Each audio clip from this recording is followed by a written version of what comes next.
Hello મિત્રો, જય શ્રી કૃષ્ણ.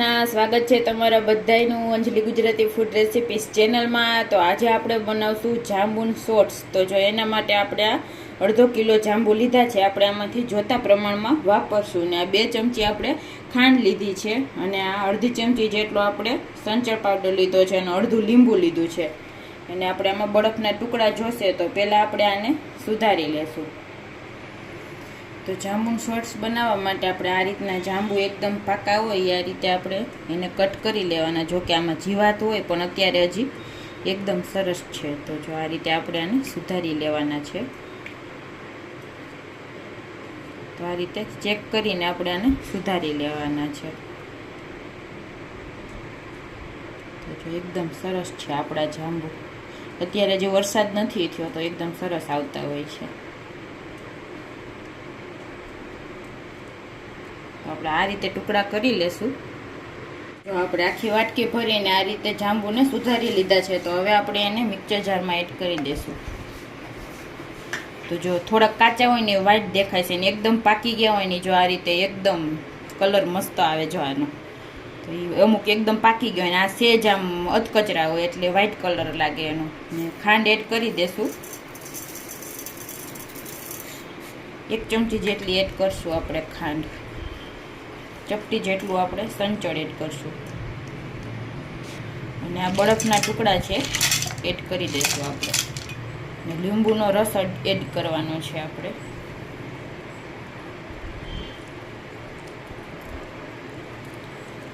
અડધા લીંબુનો રસ આપણે એમાં એડ કરી દઈશું.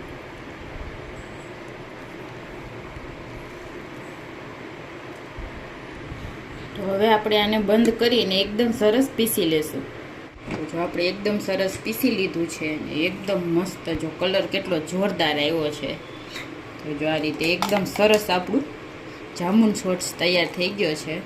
તો હવે આપણે આ જાંબુન શોર્ટ્સ સર્વ કરવા માટે આ રીતના નાના ગ્લાસ લીધા છે, અને આમાં આપણે મીઠું અને ચપટીક લાલ મરચું પાવડર નાખીને આ મિશ્રણ તૈયાર કરી લીધું છે. તો હવે આપણે આ રીતના ગ્લાસમાં અહીંયા લીંબુ આવી રીતે આમ ફેરવી લેવાનું છે, અને આને આમ કરી લેવાના છે. તો દેખાવમાં એકદમ સરસ લાગે છે. તો જો આ રીતે આપણે કરવાના છે.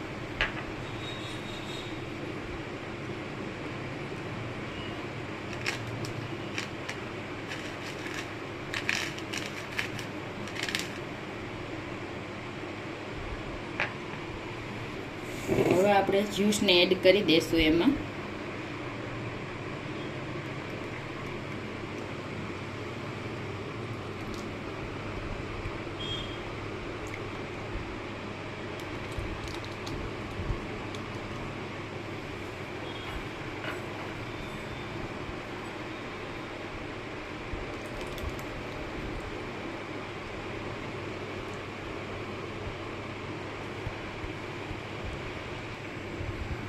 તો તૈયાર છે એકદમ ટેસ્ટી આપણો જાંબુન શોર્ટ્સ. તો જો દેખાવામાં એકદમ લાગે છે ને બજાર જેવો જ, સ્વાદમાં તો એકદમ મસ્ત બન્યો છે.